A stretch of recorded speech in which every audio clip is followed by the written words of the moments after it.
Olá, meus amigos, um dia de muita paz para todos nós. Hoje, exatamente 8 de maio de 2023, estamos reunidos para estudarmos a obra Revista Espírita. Esse trabalho é conduzido pelas nossas amigas Aramita e Carla aqui no Mundo Físico. E já vamos envolver a nossa Mita para fazer a nossa prece de gratidão. Graças te damos, Senhor Jesus, pela oportunidade do encontro e do estudo.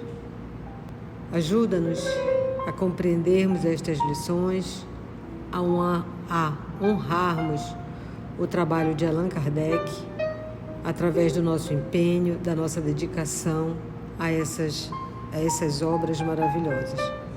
Ajuda-nos também, depois de estudarmos, internalizarmos e depois colocarmos em nossas atitudes diárias. Mas tu sabes, Senhor, somos rebeldes, somos teimosos e procrastinamos com nossas preguiças. Então ajuda-nos a acreditarmos em Ti, a desenvolvermos o bom ânimo e a confiança e a sabermos que Tu estás esperando por nós, hoje e sempre, que assim seja. Ainda estamos no mês de setembro de 1860 e hoje vamos iniciar dissertações espíritas. Lembrando que a revista faz todo o apanhado, a ata das reuniões, e aqui ele vai ler dissertações que foram recebidas ou lidas na sociedade por diversos médiuns. Primeira dissertação, chamada Devaneio. Devaneio significa produto da fantasia, da utopia, sonho, quimera. Devaneio. Vou contar-te uma história do outro mundo onde me encontro. Imagina um céu azul, um mar calmo e verde, rochedos bizarramente talhados. Nenhuma vegetação, a não ser os pálidos líquens agarrados às fendas das pedras. Eis a paisagem. Como simples romancista, não posso comprazer-me em te dar mais detalhes.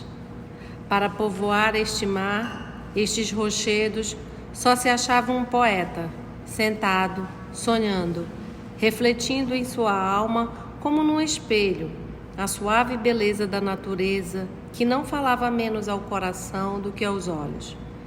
Este poeta, este sonhador, era eu. Onde? Quando se passa a minha história? Que importa? Assim eu escutava, olhava, comovido e trespassado pelo encanto impenetrável da grande solidão. De repente vi surgir uma mulher, de pé, no penacho do rochedo. Era alta, morena e pálida. Os longos cabelos negros flutuavam sobre o vestido branco. Olhava direto em frente, com estranha firmeza. Eu me havia levantado, extasiado de admiração, porque aquela mulher, florescendo de repente no rochedo, parecia o próprio devaneio, o divino devaneio que tantas vezes eu havia evocado com singular enlevo. Aproximei-me. Sem se mover, estendeu um braço nu e soberbo para o mar e, como que inspirada, cantou com voz suave e lamentosa. Eu a ouvia, assaltado por uma tristeza mortal, e repetia mentalmente as estrofes que deslizavam de seus lábios como de uma fonte viva. Então ela se voltou para mim e fui como que envolvido pela sombra de suas alvas vestes. Amigo, disse ela, escuta-me. Menos profundo é o mar de ondas inconstantes, menos implacáveis são os rochedos do que o amor, o cruel amor que dilacera um coração de poeta. Não escutes a sua voz que se apodera de todas as seduções da onda, do ar, do sol, para estreitar, penetrar e queimar sua alma, que treme e deseja sofrer o mal do amor. Assim falava. Eu a ouvia e sentia o coração fundir-se numa divina ebriedade. Desejaria aniquilar-me no hálito puro que emanava de sua boca. Não, continuou ela, amigo, Não lutes contra o gênio que te domina. Deixa-te levar em suas ardentes asas pelas esferas radiosas. Esquece a paixão que te fará rastejar a ti, águia destinada aos píncaros elevados. Escuta as vozes que te chamam aos celestes concertos. Alça o teu vôo, ave sublime. O gênio é solitário. Marcado pelo selo divino, não podes tornar-te escravo de uma mulher. Ela falava, a sombra avançava e o mar, de verde que era, tornara-se negro. O céu se vestia de trevas e os rochedos se perfilavam sinistros. Mais radiosa ainda, parecia coroar-se de estrelas que acendiam suas luzes cintilantes, enquanto sua túnica, alva como a espuma que açoitava a praia, desdobrava-se em pregas imensas. Não me deixes, disse-lhe eu finalmente. Leva-me em teus braços. Deixa que teus negros cabelos sirvam de laço para me reterem cativo. Deixa-me viver em tua luz ou morrer à tua sombra. Vem então, retomou ela com voz clara, embora parecesse distante. Vem, já que preferes o devaneio, que entorpece o gênio, ao gênio que esclarece os homens. Vem, não te deixarei mais, e feridos pelo golpe mortal, seguiremos enlaçados, como o grupo de Dante. Não temas que te abandone, ó meu poeta. O devaneio te consagra para a desgraça e para o desdém dos homens, que só bendirão seus cantos quando não mais se sentirem irritados ante o esplendor de teu gênio. Então, senti que poderoso abraço me levantava do solo. Nada mais vi, a não ser as níveas vestes a me envolverem como uma auréola, e fui arrebatado pelo poder do devaneio que me separava para sempre dos homens. Alfred de Musset assina esta dissertação. Quem é o Alfred? Alfred Louis Charles de Musset nasceu em 11 de dezembro de 1810 e desencarnou em 2 de maio de 1857, aos 46 anos. Era poeta, novelista, dramaturgo francês. Foi um dos expoentes mais conhecidos do período literário conhecido como romantismo. Ele já apareceu na Revista Espírita em junho de 1860, esta mesma aqui está no canal, e ele prometeu voltar, para trazer uma dissertação. E numa dos questionamentos dele, ele diz, Musset diz, mas eu não sou um espírito superior, razão porque, às vezes, sou um pouco material. Ele estava falando, em junho já de 1860, que ele não era um espírito superior e ficou de trazer uma mensagem, e ele traz essa história belíssima sobre o devaneio, que os poetas abraça e carrega. Você vê que isso ficou em Revista Espírita, né? Você vê que o propósito do Allan Kardec não é mostrar material, não. O propósito de Allan Kardec é divulgar estudos morais. Esse é o propósito da doutrina espírita. Então você vê que é um texto poético, mas que não tem lá um cunho moral, entendeu? Para que você possa refletir, pensar, discutir, né? Aquele movimento que mexe contigo. Então, publicamos para mostrar o fenômeno de certa forma, né? O trabalho que estava sendo feito. Para quem conhece você avaliar o estilo. estilo há pouco tempo, né? Exatamente. Famoso. Mas isso não foi para as obras básicas. Por isso que ele diz que a Revista Espírita ela era uma tribuna livre. Era o ensaio, o laboratório, né? O laboratório. Por isso não tem nem comentário, nem nada. Sobre os trabalhos da sociedade. Falarei da necessidade de ser observada maior regularidade nas vossas sessões, isto é, de evitar-se toda confusão, toda divergência de ideias. A divergência favorece a substituição dos espíritos bons pelos maus, e quase sempre são estes que primeiro se apoderam das perguntas feitas. Por outro lado, numa reunião composta de elementos diversos e desconhecidos uns dos outros, como evitar as ideias contraditórias ou distrações, ou pior ainda, uma vaga e zombeteira indiferença? Eu gostaria de encontrar um meio eficaz e certo para isso. Talvez esteja na concentração dos fluidos espalhados em redor dos médiuns. Somente eles, sobretudo os que são amados, retêm os espíritos bons na sessão. Sua influência é suficiente para dissipar a turba dos espíritos brincalhões. O trabalho de exame das comunicações é excelente. Não seria demais que se aprofundassem as perguntas e principalmente as respostas. O erro é fácil, mesmo para os espíritos animados das melhores intenções. A lentidão da escrita, durante a qual o espírito se desvia do assunto, que esgota tão logo o concebe, a imobilidade e a indiferença por certas formas convencionais, todas essas razões e muitas outras vos devem levar apenas a uma confiança limitada e sempre subordinada ao exame, mesmo quando se trata das mais autênticas comunicações.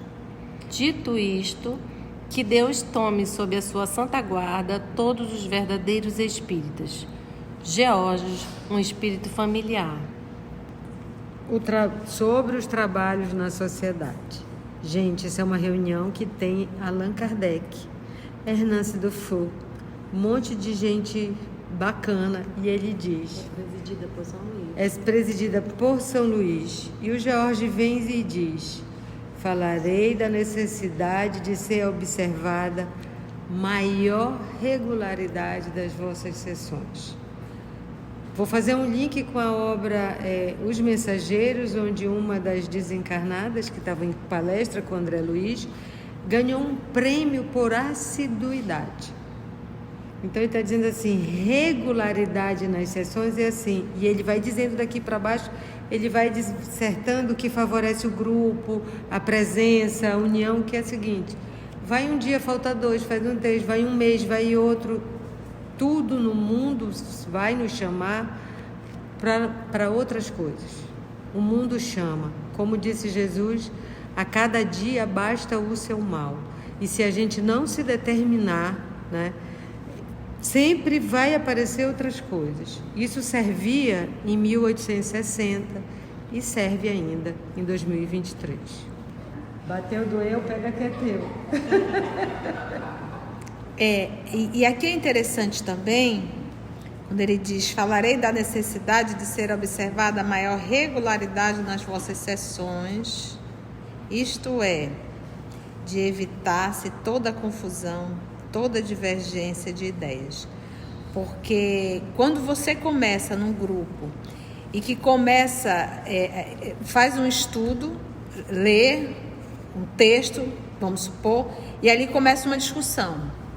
Na próxima semana continua a discussão. Então, ou seja, a essência daquele grupo é de discordar, é de discutir. Todo estudo é uma discussão. Se nós pegarmos a obra Paulo Estevam, nós vamos pegar uma das igrejas mais firmes no propósito cristão, era a igreja de Antioquia. Eles chegaram a ter, inclusive, vozes diretas na igreja de Antioquia. Para você ver, nem Jerusalém tinha, na Casa do Caminho. E lá na Antioquia tinha. Quando eles começaram a discutir entre eles, da igreja de Antioquia, se deveria ou não deveria fazer a circuncisão. Então, ali mesmo um grupo se dividiu. Porque a circuncisão para o judaísmo era a aliança do homem com Deus. Era o símbolo da aliança do homem com Deus. Então, um grupo acreditava que deveria sim, porque todo judeu fazia a circuncisão, mas o gentio que chegava não tinha feito a circuncisão, porque ele não era judeu. Então, ou seja, se transformou em cristão e era um gentio, deveria, mesmo depois de adulto, fazer a circuncisão. Então, ali é discussão. É preciso ou não é preciso? Então, houve uma divisão nesse movimento da divisão e da discussão, as vozes silenciaram. Então, ou seja, é isso aqui que ele está falando também, né? A divergência favorece a substituição dos bons espíritos pelos maus. E quase sempre são estes que primeiro se apoderam das perguntas feitas. Estes quem? Os maus. Então você faz uma pergunta, que eles trabalhavam, essa era a pesquisa, era a ciência espírita, fazia a pergunta e quem respondia? Os maus. E eles respondiam o quê? Qualquer coisa. E qualquer coisa, para quem ainda não sabe, passa a ser uma verdade. E no final ele ainda manda, para não esquecer, o exame. Mesmo que a comunicação seja boa, ele diz, o erro é fácil, mesmo para os espíritos animados das melhores intenções. Então é uma coisa bacana dizer assim, mesmo que você tenha São Luís como presidente o diretor espiritual da sua reunião, Allan Kardec, que, vamos dizer assim, na época de Allan Kardec, ele podia ser considerado um gênio, né? Era escritor, era professor, era poliglota, tinha vários conhecimentos, ele sabia de tudo que estava acontecendo, era super informado, mas mesmo assim, ele não foi dito para eles assim, olha, como é tu, pode aceitar que só vai ter coisa legal. O próprio São Luís diz, tem que examinar, tem que ler, tem que observar. E o George aqui, essas recomendações do Sr. George servem para nós. Então, a primeira coisa, maior regularidade nas vossas sessões, isto é, de evitar-se confusão. Então, estamos aqui, e vamos manter essa regularidade, vamos manter esse nível, vamos manter uma ideia. Nada de ficar discutindo, porque isso passa a ser uma rotina. Toda reunião é igual. E é impressionante. E tem pessoas que têm espírito de discussão. Eu me recordo uma vez. Vai para disputa. Uma vez eu estava numa reunião. Uma reunião de trabalhadores. E eu olhei duas pessoas discutindo. E aquilo foi tomando uma proporção, cada um querendo defender o seu ponto de vista. E eu disse, gente, dá licença. É uma reunião cristã ou é uma reunião profissional? Porque eu estou me sentindo dentro de uma empresa, cada um discutindo ponto de vista. Não é verdade? E aquilo começa a fazer parte. Então, não, está errado. Não, e aqui ele diz, olha, ele fala, primeira, evitar a divergência. Por quê? Porque vai favorecer a substituição dos espíritos. Ele diz outro ponto aqui. Numa reunião composta de elementos, ele diz assim, a divergência favorece a substituição. Por outro lado, numa reunião composta de elementos diversos, porque você reúne um grupo, todos têm a mesma ideia, o mesmo pensamento, o mesmo desejo? Não tem, gente. Cada um traz as suas mazelas, é aquilo que ele diz. E desconhecidos uns dos outros, como evitar as ideias contraditórias? As distrações, ou pior ainda, uma vaga e zombeteira indiferença. Então é por isso que o grupo de trabalhadores, eles têm que se conhecerem, têm que se respeitarem, têm que entender por que está ali. Eu gosto de uma frase de Kardec, não lamente quem foi, lamente quem fica atrapalhando. Quem fica atrapalhando. Quem foi, quem abandonou, já mostra a sua falta de compromisso com o trabalho. É melhor que se vá. Eu gostaria de encontrar um meio eficaz e certo para isso. Talvez esteja na concentração dos fios espalhados em redor dos médios. Ele coloca, somente eles, os médios, sobretudo os que são amados, retêm os bons espíritos na sessão. Porque a gente também sabe, uma vez que eles estão fazendo um trabalho mediúnico, que a conduta moral do médium influencia muito, muito no tipo de espíritos que se comunicam. Aí é quando aquilo que ele disse, o trabalho de exame das comunicações é excelente. Não seria demais que se aprofundasse as perguntas e principalmente a resposta. Então, examinar é isso. O espírito respondeu, pergunta, não ficou claro, pergunta, é o que Kardec fazia. No Livro dos Espíritos, tanto é que os Espíritos, nós já te respondemos, né? Então você vê que várias vezes ele aprofunda a pergunta. Tanto é que tem perguntas que ele faz a A e a B em cima daquela questão. E teve um estudo também da Revista Espírita que o próprio Kardec pareceu-nos, né, um pouco chateado, porque foi permitido que um espírito brincalhão viesse se manifestar. E ele questiona São Luís, e São Luís também dá essa resposta, para que avalie, para que vocês perseverem nas análises, né? Identifiquem, né? Aviso. A segunda edição de O Livro dos Espíritos, publicada em março de 1860, esgotou-se em 4 meses. A terceira edição acaba de ser lançada. Adquira o seu. Adquira o seu pelo site Os escritos da Revista Espírita É um aviso de Allan Kardec. A segunda edição esgotou-se em 4 meses. Nossa, que maravilha. A terceira acaba de ser lançada, senhora. Então vamos entrar em outubro de 1860. Aviso. Os escritórios da Revista Espírita e o domicílio particular do senhor Allan Kardec foram transferidos para a Rua Santana, número 59, em Passagem Santana. Ele coloca esse aviso, já não é a primeira vez, para você enviar sua correspondência com as novidades do mundo. Ele coloca esse aviso desde junho, pois Allan Kardec se mudou. Resposta do senhor Allan Kardec à Gazette de Lyon. E aqui vai ser outra resposta a uma crítica que ele recebeu, né? O Espiritismo recebeu, e a gente vai ver novamente ele respondendo com civilidade, com educação, às críticas recebidas. Resposta do senhor Allan Kardec à Gazette de Lyon. Sob o título de uma sessão espírita, a Gazette de Lyon, em seu número de 2 de agosto de 1860, publicou o artigo seguinte, a qual o senhor Allan Kardec, durante sua visita a Lyon, deu a resposta que vai mais adiante, embora aquele jornal ainda não tenha se dignado a reproduzi-lo. E só para falar que em setembro de 1860, o Kardec visitou Lyon.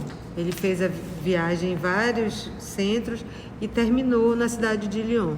Se você pegar a biografia de Kardec, que está no início de o que é o Espiritismo, isso está tudo detalhado, bem indicadinho no canal.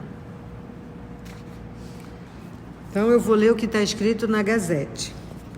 São chamados de espíritas certos alucinados que, não obstante haverem rompido com todas as crenças religiosas de seu tempo e de seu país, pretendem entrar em relação com os espíritos.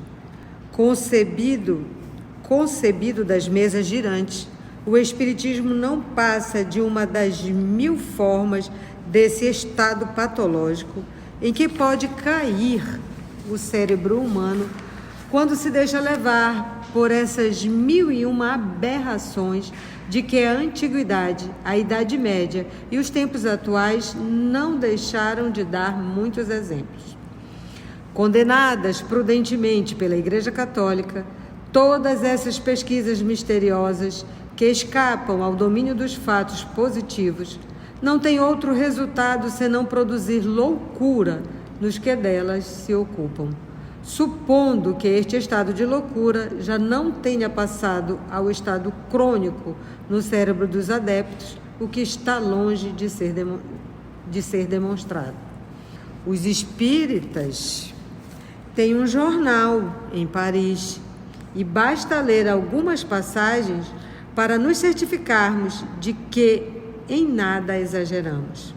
A inépcia, ou seja, a falta de inteligência das perguntas dirigidas aos espíritos evocados, só é comparável à estupidez de suas respostas. E, com razão, é permitido dizer-lhes que não vale a pena voltar do outro mundo para falar tantas tolices. Enfim, essa nova loucura, copiada dos antigos, acaba de abater-se sobre nossa cidade. Lyon possui espíritas, e é em casa de simples tecelões que os espíritos se dignam manifestar-se. O antro de Trofônios está situado, SIC, quer dizer, segundo informações colhidas, numa oficina. Parêntese. O que é antro De Trofônios? Trofônios ou Trofônio foi um hábil arquiteto, construtor do templo de Delfos. A caverna onde foi sepultado era célebre pelos seus oráculos. Os que consultavam o oráculo de Trofônio ficavam melancólicos para toda a vida. Desta forma, criou-se a expressão proverbial entre os gregos: consultou o oráculo de Trofônio, ou saiu da caverna de Trofônio para designar uma pessoa grave e taciturna.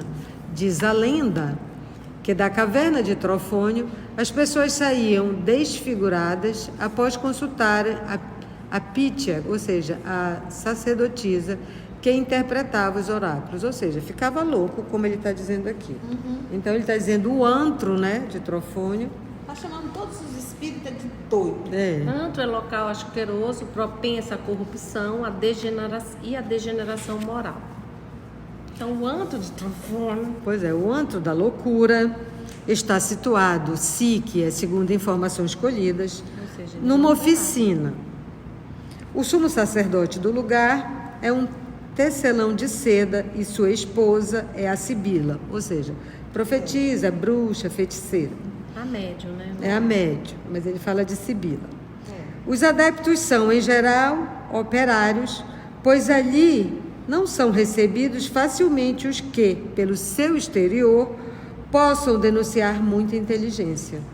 Os espíritos só se dignam manifestar-se aos simples. Provavelmente, foi isso que nos valeu para sermos admitidos naquele lugar.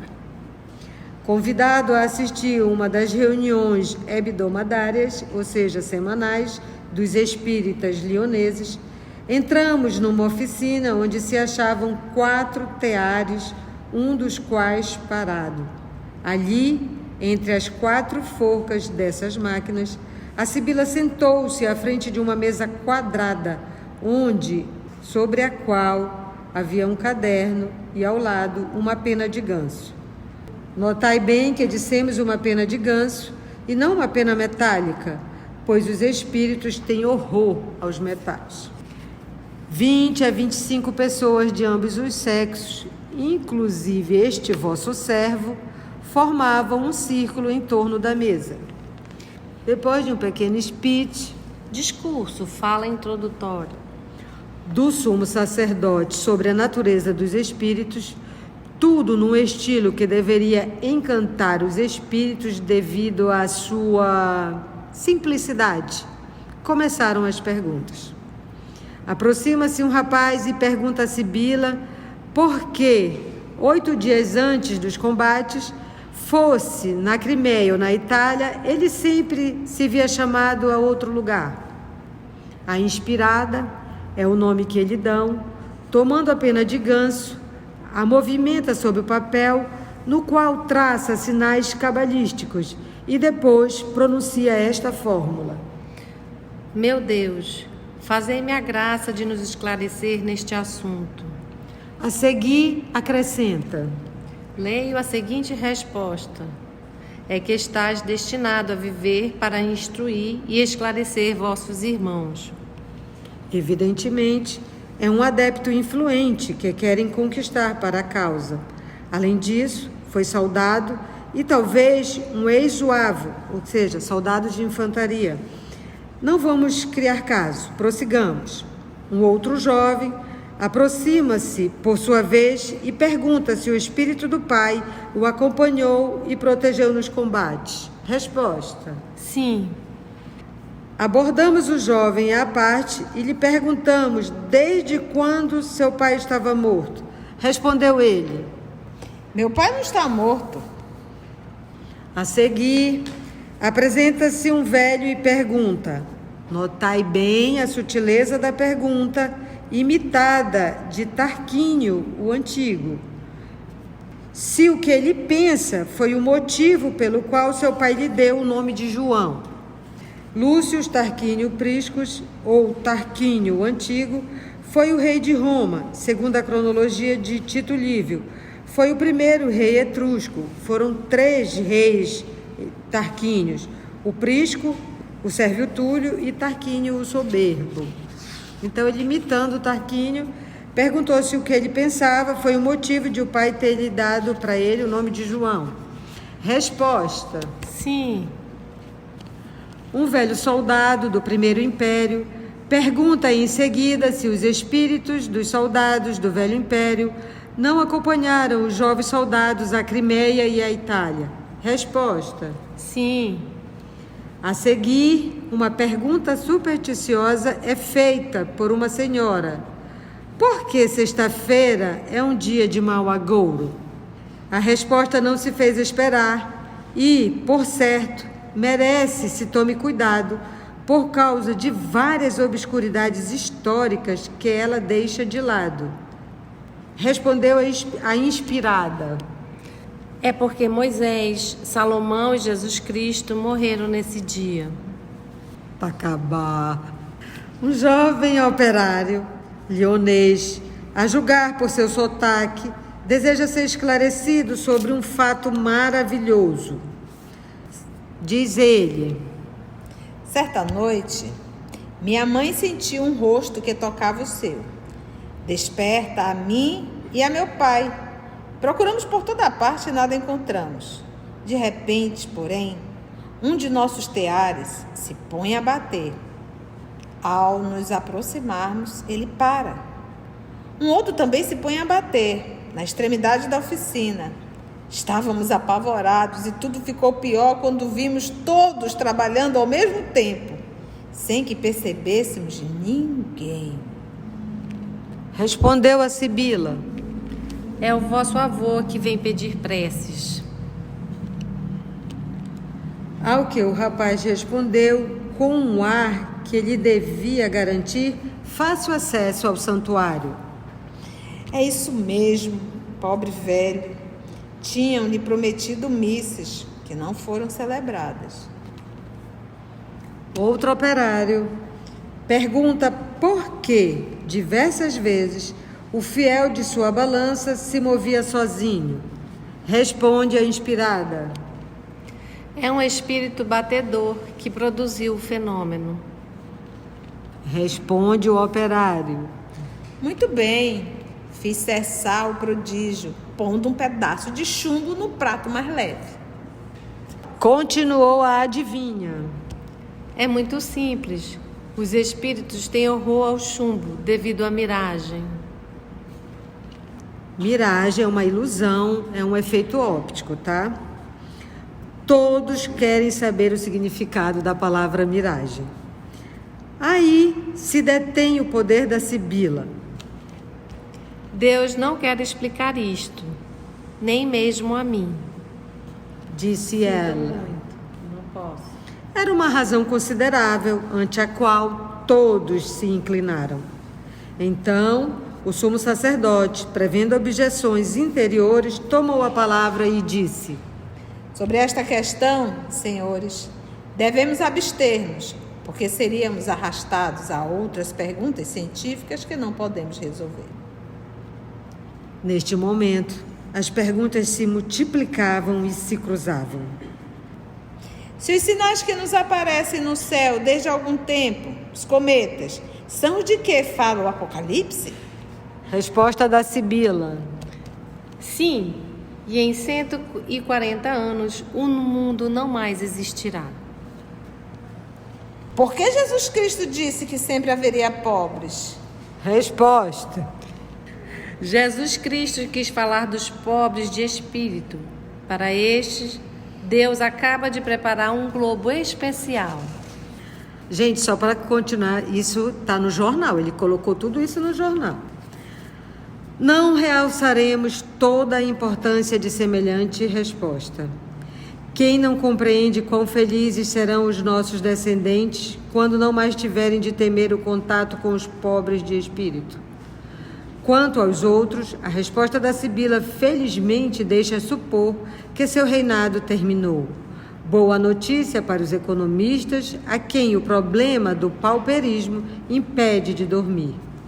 Para terminar, Aproxima-se uma mulher entre 40 e 50 anos e pergunta se seu espírito já foi encarnado e quantas vezes.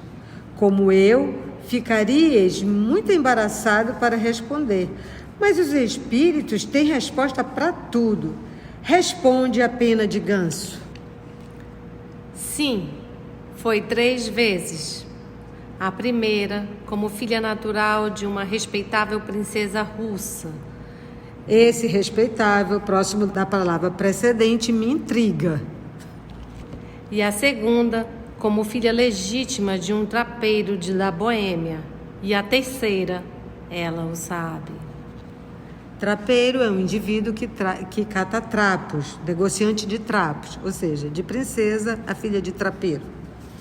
Esperamos baste essa amostra de uma sessão de espíritas lioneses para demonstrar que os espíritos de Lyon valem bem os de Paris. Mas perguntamos, não seria o caso de impedir que pobres loucos se tornassem ainda mais loucos? Outrora a igreja era bastante poderosa para impor silêncio a semelhantes divagações. Talvez ela castigasse em demasia, é verdade, mas detinha o mal. Hoje, considerando-se que a autoridade religiosa é impotente, que o bom senso não tem bastante poder para fazer justiça a tais alucinações, não deveria outra autoridade intervir nesse caso, pondo fim a práticas cujo menor inconveniente é tornar ridículos os que delas se ocupam? Subscrevo-me CM. Isso foi a notícia que Olha a delicadeza do Allan Kardec. Não colocou o nome da pessoa, colocou as iniciais CM. Isso ele botou no jornal de Lyon, na Gazette de Lyon. A gente lendo as perguntas e as respostas, a gente já percebe que é uma reunião frívola. A gente já percebe que as pessoas que participavam, ainda há pouco lemos um texto que ele falou da união do grupo, da seriedade do médium, do comportamento moral do médium que atrai bons espíritos. Então a gente observa que as próprias perguntas, elas não eram previamente feitas. A gente percebe perguntas de cunho pessoal, a gente percebe uma curiosidade infantil e respostas extremamente mais tolas ainda. Então, qual é o erro do nosso colega CM? Ele assiste uma reunião e nessa observação que ele fez de uma reunião, ele se sente no direito de avaliar o espiritismo, de fazer uma redundância. A gente tem que entender uma coisa. Uma reunião mediúnica, ela tem a característica do grupo. Então, jamais um grupo que não é sério terá comunicações sérias. Não tem, gente. E quem disse que CM está dizendo toda a verdade? Ainda tem mais isso, né? Mas se a gente for avaliar o texto, isso aqui, da forma que ele colocou, que existe de certa forma, isso aqui não caracteriza uma reunião séria. E não era esse tipo de reunião que o professor Allan Kardec participava. Por isso que a gente fala, a intenção é tudo, não é verdade? O trabalho é tudo, o propósito é tudo. E é como ele costuma falar, né? Não é porque existem os que fraudam que das demais as demais coisas não existem, né? Tem gente que é charlatão na medicina e nem por isso a medicina deixa de existir. As diversas fraudes que existem, mas existem os casos sérios. Com certeza. Aguardem para a resposta do senhor Allan Kardec no nosso próximo estudo, se Deus assim permitir. Se você chegou até aqui o final, deixa seu comentário. É muito importante a gente poder ler o teu comentário. Não esqueça de curtir para que possa divulgar a página, dar o seu like, né? E, se possível, faça a sua inscrição no nosso canal e toca o sininho. Porque quando você toca o sininho, o YouTube avisa para você quando o EOS publicar um novo estudo. Então, Receba um grande abraço da família OS Manaus. Agradecemos ao nosso Senhor Jesus e aos amigos espirituais esta oportunidade e até o nosso próximo estudo.